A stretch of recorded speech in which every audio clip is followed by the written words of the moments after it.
A company has a machine which has been in operation for 2 years. Its remaining estimated useful life is 10 years with no scrap value at the end. Current market value is rupees 1 lakh. The management is considering a proposal to purchase as improved model of a machine which gives increased output. The relevant particulars are as follows. Existing machine 240 में purchase किया था, total life 12 साल थी, 2 साल जा चुके हैं, remaining life 10 year है। नई मशीन 4 लाख की है, टोटल लाइफ 10 साल, दोनों की स्क्रैप वैल्यू 0 है। Annual operating hours 2000, selling price per unit, output per hour, material cost per unit, labour cost per hour, consumable store per year, repair and maintenance per year. Working capital old machine पे 25, नई machine पे 40,000 है, मतलब additional working capital की requirement होगी 15,000। Company follow the straight line method of depreciation and is subject to 50% tax. Should the existing machine be replaced, assume that company required rate of return is 15% and the loss on sale of asset is tax deductible. Plant replacement का question है, NPV calculate करेंगे, अगर NPV plus आता है तो project मतलब plant को replace करेंगे, नहीं तो नहीं करेंगे। कॉस्ट ऑफ न्यू मशीन, नई मशीन की कॉस्ट है 4 lakh less sale value of old machine. Old machine को अगर आज बेचें तो 1 लाख रुपए मिलेंगे, 1 लाख, तो नेट कितना हो गया 3 लाख। इसमें से करेंगे less tax benefit on capital loss. पुरानी मशीन हमने परचेज की थी 240 में, 2 साल पहले, 2 साल का डेप्रिसिएशन लगा। 240 की मशीन, स्क्रैप वैल्यू 0, 12 साल लाइफ, 1 साल का डेप्रिसिएशन 20,000, 2 साल का डेप्रिसिएशन 40,000। आज उसकी बुक में वैल्यू है 2 लाख। बेचेंगे तो रुपए मिलेंगे 1 लाख, तो 1 लाख रुपए का होता है लॉस और उस पे होगा टैक्स का बेनिफिट। 1 लाख का अगर लॉस होता है, टैक्स की रेट यहाँ पर दे रखी है 50%, तो 50,000 रुपये टैक्स का बेनिफिट होता है जो इसमें से माइनस हो जाएगा। ये हो गया नेट 250। इसमें ऐड होगा एडिशनल वर्किंग कैपिटल, 15,000 रुपये वर्किंग कैपिटल एडिशनल रिक्वायरमेंट होगी। Net outflow 265, cash inflow and present value, annual additional profit before depreciation and tax, old machine और न्यू मशीन, सेल्स 2000 घंटे, हर घंटे 15 यूनिट, तो 30,000 यूनिट सेल्स की यूनिट, एवरी ईयर 30,000। नई machine पर 2000 into 30, every year unit 60,000 sales. Selling price per unit 10 रुपये दोनों ही केस में। 3 लाख की सेल्स एनुअल या 6 लाख की सेल्स एनुअल। मटेरियल की कॉस्ट, मटेरियल की कॉस्ट 2 रुपये पर यूनिट दोनों में, 60,000 और 1,20,000।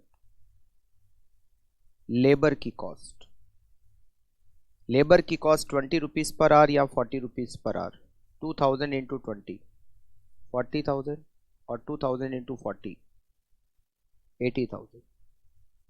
कंज्यूमेबल स्टोर और रिपेयर एंड मेंटेनेंस, 4 एक्सपेंडिचर हमें दे रखे।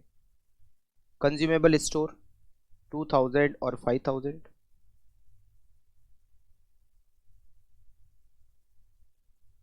और ये 9000 और 6000। पीबीडीटी ओल्ड मशीन पर 3 lakh minus 60,000 minus 40,000 minus 2,000 minus 9,000, 1,89,000. New machine 6 lakh minus 120 minus 80,000 minus 5,000 minus 6,000, 389. Annual additional profit before depreciation and tax rupees 2 lakh. Annual additional depreciation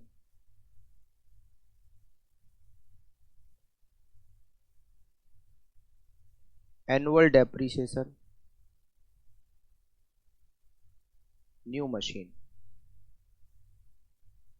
नई machine कितने की है? नई मशीन 4 लाख की है. स्क्रैप वैल्यू 0 है और लाइफ 10 ईयर है. 4 लाख माइनस 0 डिवाइडेड बाई 10, एक साल का depreciation 40,000. Annual depreciation old machine 240, scrap value 0, life 12 साल, एक साल का depreciation 20,000. Annual additional depreciation 20,000. Present value of cash inflow year 1 to 10. PBDT 2 lakh. Depreciation 20,000. PBT 1,80,000. Tax की रेट आपको यहाँ पर दे रखी है 50%. तो 180 का 50% 90,000 tax. Net profit 90,000. Cash inflow 90,000 plus 20,000, 1,10,000. PV factor और PV of cash inflow. Terminal cash inflow में वो जो वर्किंग कैपिटल एक्स्ट्रा इन्वेस्ट की थी 15,000 वो वापस मिलेगी. पी फैक्टर की रेट आपको दे रखी है 15%.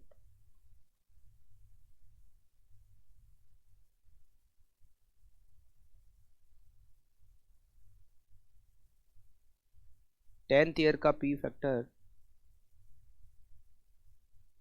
0.247 और 5.019.